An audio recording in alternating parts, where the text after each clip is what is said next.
قدم قدم پر برکتیں، نفس پر رحمتیں، قدم قدم پر برکتیں، نفس پر رحمتیں، جہاں جہاں سے وہ شفیع عاصیاں گزر گیا، جہاں نظر نہیں پڑی وہی ہے رات آج تک، جہاں نظر نہیں پڑی وہی ہے رات آج تک، وہی سحر ہوئی جہاں سے وہ گزر گیا۔ در فشانی نے تیری قطروں کو دریا کر دیا، در فشانی نے تیری قطروں کو دریا کر دیا، دل کو روشن آنکھوں کو بینا کر دیا۔ در فشانی نے تیری قطروں کو دریا کر دیا، دل کو روشن آنکھوں کو بینا کر دیا۔ جو نہ تھے خود رہبر اوروں کے ہادی بن گئے، جو نہ تھے خود رہبر اوروں کے ہادی بن گئے، کیا نظر تھی جس نے مردوں کو مسیحا کر دیا۔ میرے واجب الاحترام دوستوں بزرگوں، جیسا کہ آپ حضرات کے علم میں ہے کہ ربیع الاول کا مبارک مہینہ آپ صلی اللہ علیہ وآلہ وسلم کی ولادت بسعادت کا مہینہ ہے۔ اس مہینے میں آپ صلی اللہ علیہ وآلہ وسلم کی سیرت کے تذکرے کیے جاتے ہیں اور کرنے بھی چاہیے۔ تو ہم نے بھی 3-4 دنوں سے ربیع الاول میں آپ صلی اللہ علیہ وسلم کی ولادت اور سیرت کو شروع کیا ہے۔ میرے بھائیوں دوستوں بزرگوں، اللہ رب العزت نے آپ صلی اللہ علیہ وآلہ وسلم کو جو شان اور مقام اور مرتبہ عطا کیا ہے وہ کسی اور کو نہیں ملا، اور ہمیں اس بات پر فخر ہونا چاہیے، ناز ہونا چاہیے اور خوشی ہونی چاہیے، اور اللہ تعالیٰ کا شکر ادا کرنا چاہیے کہ ہمیں اللہ تعالیٰ نے پیارے نبی صلی اللہ علیہ وآلہ وسلم کی امت میں پیدا کیا ہے، کیونکہ نبی اکرم صلی اللہ علیہ وآلہ وسلم آخری نبی ہیں۔ آپ صلی اللہ علیہ وسلم کو اللہ تعالیٰ نے جو انعامات، عنایات، نوازشات، اللہ تعالیٰ نے فضیلت، حیثیت، مقام، مرتبہ، عزت، شہرت، بلندی، وقار، اور اللہ تعالیٰ نے خوشحالی، آسودگی، کامیابیاں، کامرانیاں اللہ تعالیٰ نے آپ صلی اللہ علیہ وآلہ وسلم کو عطا کی ہے، وہ کسی اور کو اللہ تعالیٰ نے نہیں دی۔ تو آپ صلی اللہ علیہ وآلہ وسلم کی امت میں پیدا ہو جانا یہ بھی بہت بڑا شرف ہے۔ اس کے لیے انبیاء دعائیں کرتے رہے اور اس امت کو اپنی امت بنانے کے لیے بھی انبیاء دعائیں کرتے رہے کہ یا اللہ وہ امت ہمیں عطا کر، اگر ہمیں نبوت دینی ہے تو وہ امت ہمیں عطا کر، یا پھر ہمیں اس امت کا ایک فرد بنا کر اس نبی کی امت میں ہمیں پیدا کر۔ یہ انبیاء دعائیں کرتے رہے۔ آپ خود اندازہ لگائیں کہ کتنا بڑا شرف اللہ تعالیٰ نے ہمیں عطا کیا ہے، کتنی بڑی اللہ تعالیٰ نے ہمیں حیثیت دی ہے کہ ہمیں نبی اکرم صلی اللہ علیہ وسلم کا امتی بنا دیا۔ یہ آپ صلی اللہ علیہ وآلہ وسلم کے صدقے، آپ صلی اللہ علیہ وسلم کی نسبت سے ہمارا بھی اعزاز ہے۔ ہمیں بھی اللہ تعالیٰ نے آپ صلی اللہ علیہ وسلم کی امت میں جو پیدا کیا ہے یہ بھی ہمیں منتخب کیا ہے۔ تو میرے بھائیوں دوستوں بزرگوں، نبی اکرم صلی اللہ علیہ وسلم کی ولادت کے بعد ہم نے کچھ معجزات کا ذکر کیا تھا۔ حضرت دائی حلیمہ رضی اللہ تعالی عنہا، ان کے پاس نبی اکرم صلی اللہ علیہ وسلم نے تقریباً 4 یا 5 سال عرصہ گزارا ہے، اور اس کے بعد پھر حضرت حلیمہ سعدیہ رضی اللہ تعالی عنہا نے آپ صلی اللہ علیہ وآلہ وسلم کو واپس مکہ میں آپ صلی اللہ علیہ وسلم کی والدہ کے پاس، آمنہ کے پاس پہنچا دیا۔ تو حضرت آمنہ کے پاس پھر واپس آتے ہیں تو نبی اکرم صلی اللہ علیہ وآلہ وسلم کی عمر 6 سال کی ہوتی ہے کہ ایک سفر میں آپ صلی اللہ علیہ وسلم اپنی والدہ کے ساتھ مکہ سے مدینہ کی طرف جا رہے ہیں۔ مدینہ میں 1 ماہ قیام کے بعد پھر آپ صلی اللہ علیہ وسلم واپس مکہ کی طرف آ رہے ہیں. آپ کے ساتھ آپ کی ایک باندی ام ایمن جس کا نام آتا ہے وہ بھی ساتھ ہیں, اور آپ کی والدہ ماجدہ حضرت آمنہ رضی اللہ تعالیٰ اور آپ کے دادا حضرت عبد المطلب. یہ 4-5 افراد پر مشتمل یہ چھوٹا سا قافلہ پھر مدینہ سے مکہ کی طرف جا رہا ہے. مکہ اور مدینہ کے درمیان ایک وادی ہے, اس کا نام ہے ابوا. یہ تقریباً مکہ اور مدینہ کا فاصلہ جو ہے 450 کلومیٹر بنتا ہے, 453 کلومیٹر. تو اس کے درمیان میں ایک وادی ابوا, وہاں پر جب آئی حضرت آمنہ تو وہ بیمار ہو گئی, وہاں پر پڑاؤ کیا, بیماری سخت ہو گئی.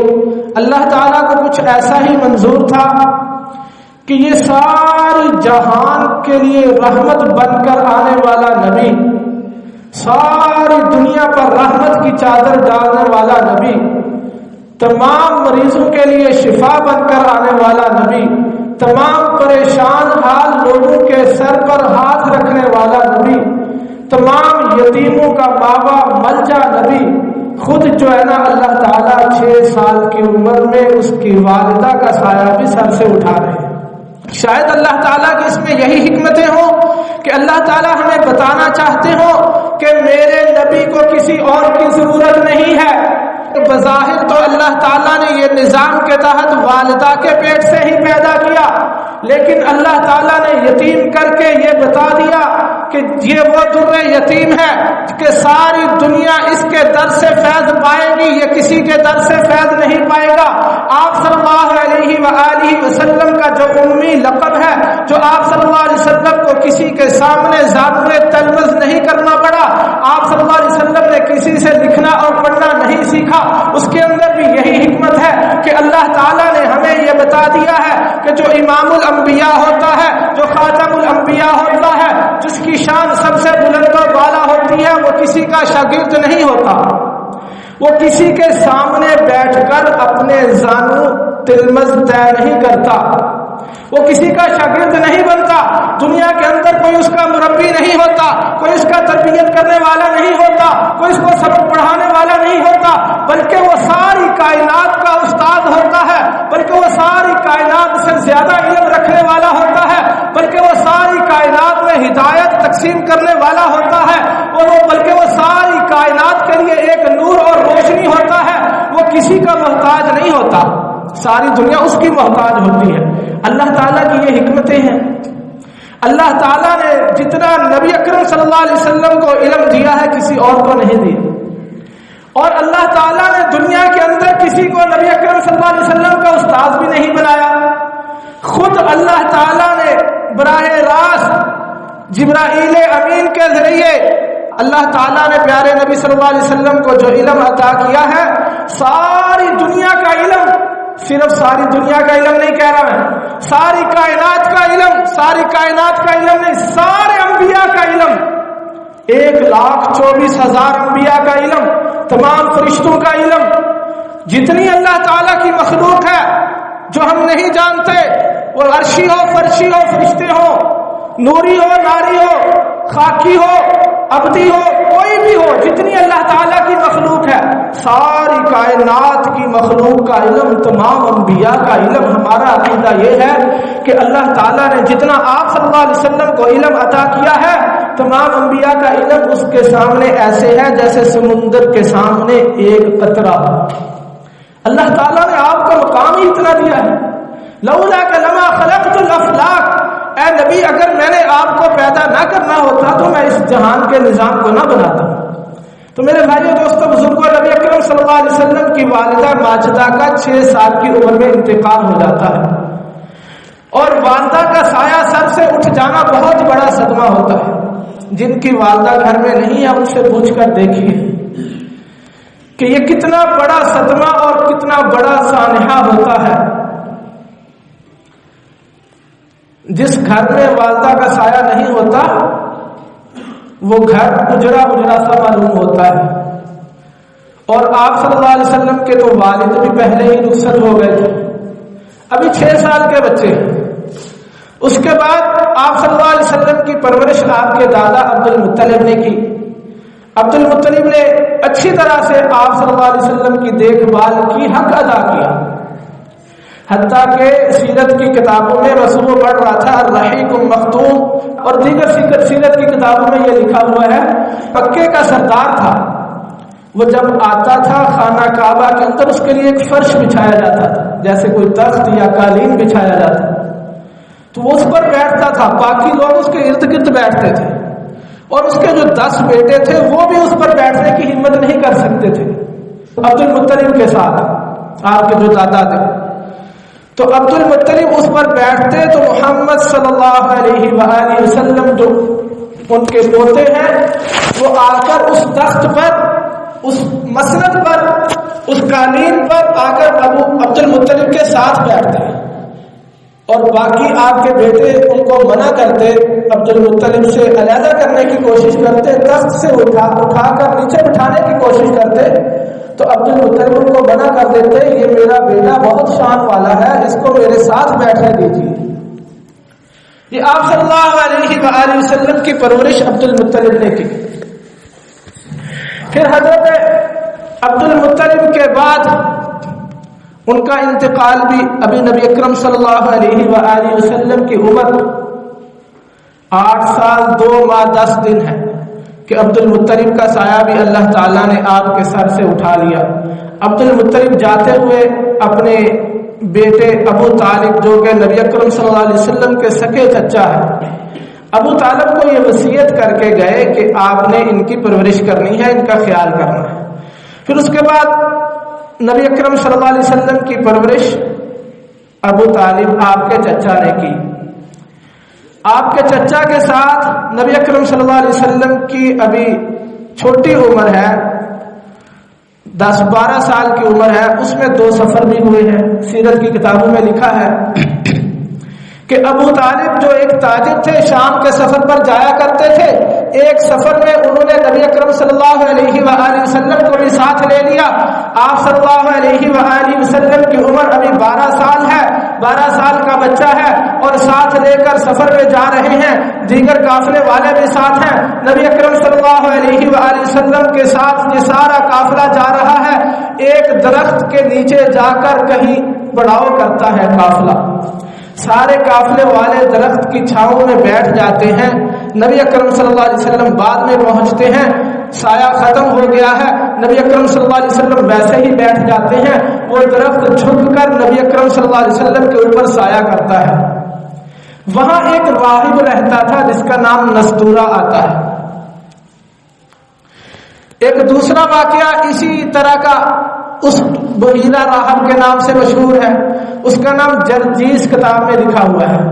اور وہ راہب پرانی کتابوں کا جو ماہر ہوتا ہے، تورات اور انجیل کا جو عالم ہوتا ہے، اس کو کہا جاتا ہے. انہوں نے اپنی کتابوں کے اندر نبی آخر الزمان کی نشانیاں پڑھی ہوئی تھی کہ وہ کس علاقے میں آئیں گے، کس قوم میں آئیں گے، کس وقت میں آئیں گے، ان کی علامات کیا ہوں گی، ان کی مہر نبوت کیا ہوگی، ان کے صحابہ کیسے ہوں گے، حتیٰ کہ یہاں تک لکھا ہوا ہے ان کی کتابوں میں. تو اس راہب نے جب دیکھا کہ درخت نے اس بچے کے اوپر سایہ کر دیا ہے، راہب جب یہ شان دیکھ کر، نرالی شان دیکھ کر باہر نکلا تو اس نے اس قافلے والوں کی دعوت کی. نبی اکرم صلی اللہ علیہ وسلم پھر دعوت میں پیچھے رہ گئے یا باہر کہیں کسی کام میں مصروف تھے. تو اس نے بتایا کہ وہ جو چھوٹا بچہ 12 سال کا تھا آپ کے ساتھ، وہ نہیں آیا. ابو طالب نے بتایا کہ وہ باہر ہے کہیں. تو اس نے کہا کہ اسی کی وجہ سے تو میں نے آپ کی دعوت کی ہے، آپ اسے بھی اپنے ساتھ لائیے، اسے بھی بلائیے. نبی اکرم صلی اللہ علیہ وسلم کو لایا گیا، دعوت میں شریک ہوئے. وہ آپ صلی اللہ علیہ وسلم کو بغور دیکھ رہا ہے، سر سے لے کر پاؤں تک دیکھ رہا ہے اور نشانیاں ڈھونڈ رہا ہے جو اس نے کتابوں کے اندر پڑھی تھی. نبی اکرم صلی اللہ علیہ وسلم کے حلیوں کو دیکھتا ہے، اپنے ذہن کے اندر، اپنے تخیلات کے اندر سوچتا ہے کہ میں نے یہ بھی ایسے ہی پڑھا تھا.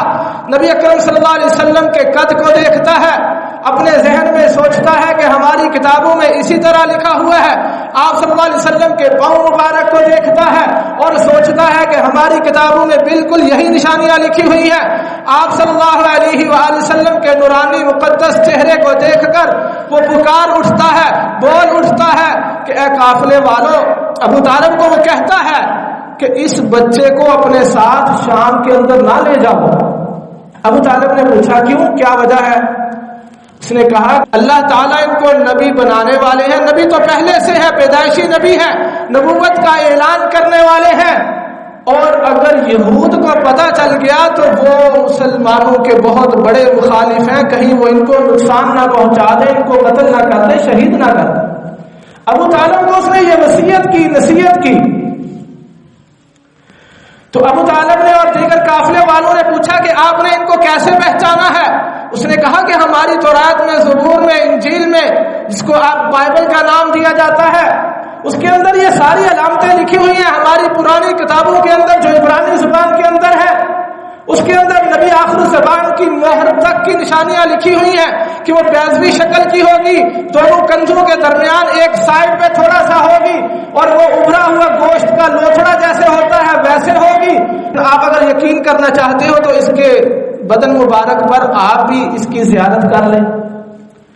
جب اس نے یہ ساری نشانیاں بتا دی تو ابو طالب تو پہلے جانتے تھے کہ یہ بچہ کوئی نرالی شان والا ہے، اور اس نے پھر مزید کہا، اس راہب نے یہ کہا کیا آپ نے نہیں دیکھا کہ جب آپ دھوپ میں آ رہے تھے کہ اس وقت ایک بادل ان کے سر کے اوپر سایہ کیا ہوا تھا؟ کہ آپ نے نہیں دیکھا کہ جب یہ درختوں کے پاس سے گزر رہے تھے، پتھروں سے صلاۃ و سلام کی آوازیں آ رہی تھی، پتھر جھک کر سلام کر رہے تھے؟ کہ آپ نے نہیں دیکھا جب یہ آ کر سایہ نہ ہونے کی وجہ سے درخت کے ایک طرف بیٹھ گئے ہیں تو اس وقت درخت نے جھک کر گھوم کر ان کے اوپر سایہ کیا؟ کہ آپ نے اس طرح کی علامتیں نہیں دیکھی؟ انہوں نے کہا یقیناً ہم نے بھی دیکھی ہے، محسوس کی ہے۔ تو اس نے کہا یہی نبی آخر الزمان ہیں جن کے سر پر اللہ تعالیٰ نبوت کا تاج سجانے والے ہیں، جو پوری دنیا کے لیے ہدایت کا چراغ لے کر آئے ہیں، جو پوری دنیا کی ہدایت کا ذریعہ بنیں گے، جو امام الانبیاء ہیں، جو خاتم الانبیاء ہیں، جن کو اللہ تعالیٰ نے اپنا رسول بنایا ہے اور نبی آخر الزمان بنایا ہے۔ تو حضرت ابو طالب اب اس شش و پنج میں ہے کہ ان کو ساتھ لے جایا جائے یا نہ جایا جائے۔ میں نے عرض کی کہ 2 سفر ہوئے ہیں نبی اکرم صلی اللہ علیہ وسلم کے شام کی علاقے میں۔ ایک سفر میں ابو طالب نے پھر ان کو آپ صلی اللہ علیہ وسلم کو واپس بھیج دیا۔ تو میرے بھائیوں، دوستوں، بزرگوں، یہ آپ صلی اللہ علیہ وسلم کی ابھی 12 سال کی عمر ہے۔ ابھی سے اللہ تعالیٰ نے آپ صلی اللہ علیہ وسلم کے مقام اور مرتبے کے ہمیں بتانے کے لیے ساری کائنات کو مسخر کر دیا۔ ہمیں اللہ تعالیٰ سے اور نبی اکرم صلی اللہ علیہ وسلم سے یہ عہد کرنا چاہیے کہ یا اللہ تیرا شکر ہے کہ تو نے ہمیں آخری نبی کی امت میں پیدا کیا، اور ہمیں اس پر فخر اور ناز ہونا چاہیے کہ ہم نبی اکرم صلی اللہ علیہ وسلم کے امتی ہیں، اور اس کا حق بھی ادا کرنا چاہیے۔ کیسے کرنا چاہیے؟ آپ صلی اللہ علیہ وسلم کی پیروی کر کے، آپ صلی اللہ علیہ وسلم نے جو احکامات دیے ہیں، جو شریعت دی ہے، اس کی پابندی کر کے، نمازیں پڑھ کے، جھوٹ نہ بول کر، خیانت نہ کر کے، زنا سے بچ کر، چوری سے بچ کر، دیگر جتنے گناہ ہیں ان سے بچ کر، اور نیک اعمال کر کے اللہ تعالیٰ کا شکر ادا کرنا چاہیے۔ اللہ تعالیٰ سے دعا ہے کہ اللہ تعالیٰ مجھے اور آپ کو عمل کی توفیق عطا فرمائے۔ وآخر دعوانا الحمدللہ۔